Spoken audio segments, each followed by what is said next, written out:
pick 13, the Charlotte Hornets. Now, the player I think that because I was kind of thinking it through who I think they will select. I think the surefire guy that they should select is Mark Williams because they need a center desperately, and he's kind of like the best.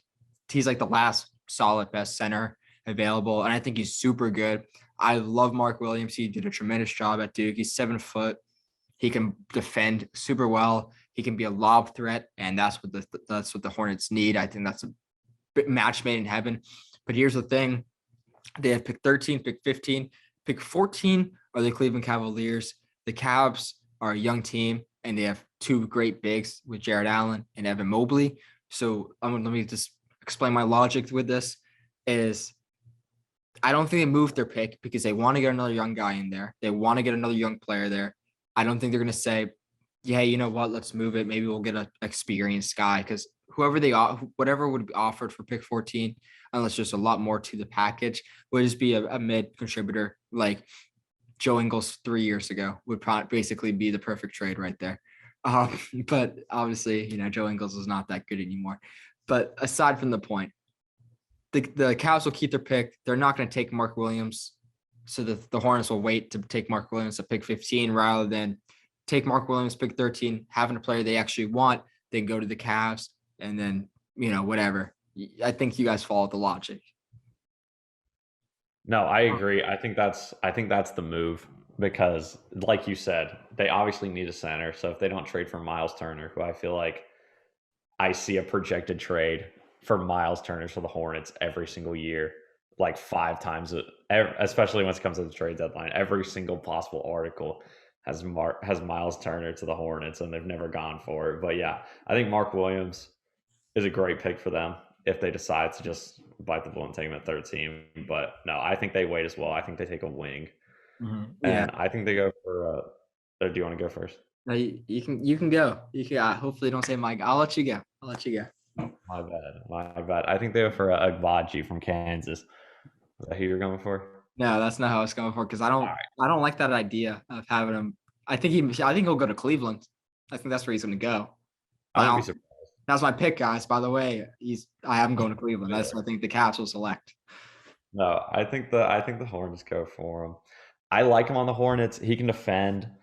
He can shoot. I feel like he plays well next to LaMelo.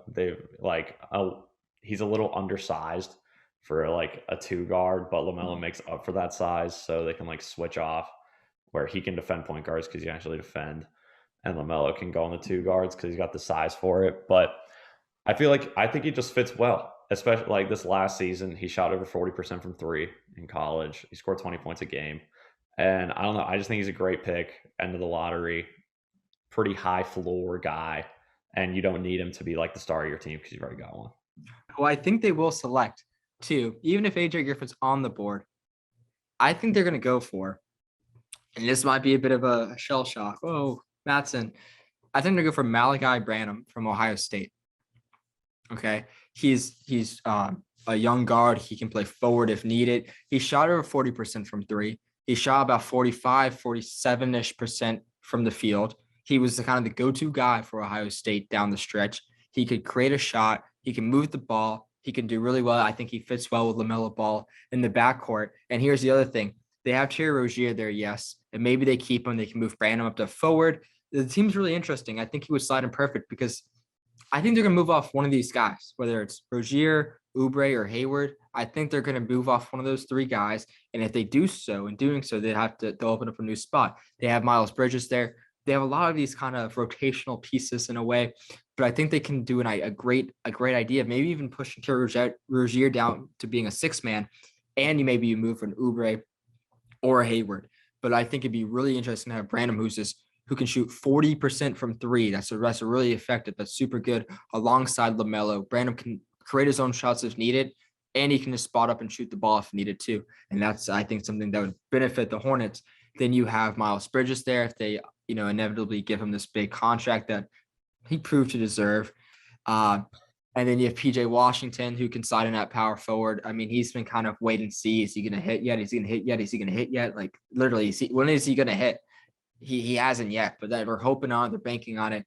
And then center Mark Williams. So I think the idea of having a random go in there and be able to shoot the ball, be able to do really well, and I think being younger and having more potential than AJ Griffin, who I think Griffin's just a 3-point shooter. I think the idea is super intriguing.